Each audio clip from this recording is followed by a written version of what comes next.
இடத்துல ஒரு வில்லன் பேசுவார். அந்த வாய்ஸ் நீங்கள் என்னன்னு சொல்லிட்டு கமெண்ட் பண்ணுங்க.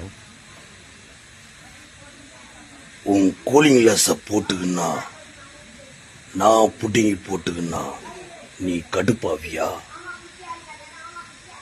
உன் சட்ட காலரை பிடிச்சி உன் ஆச்சா நீ காண்டாவியா?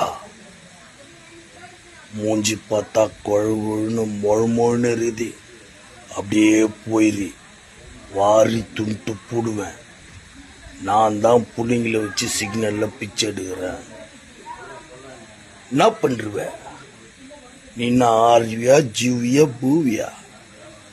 இங்க போறே, இந்த புள்ளிங்களுக்கு கிளாஸ் எடுக்கிறது பாடம் எடுக்கிறது அதெல்லாம் வச்சுக்க விடுது. மரியாதை அப்ப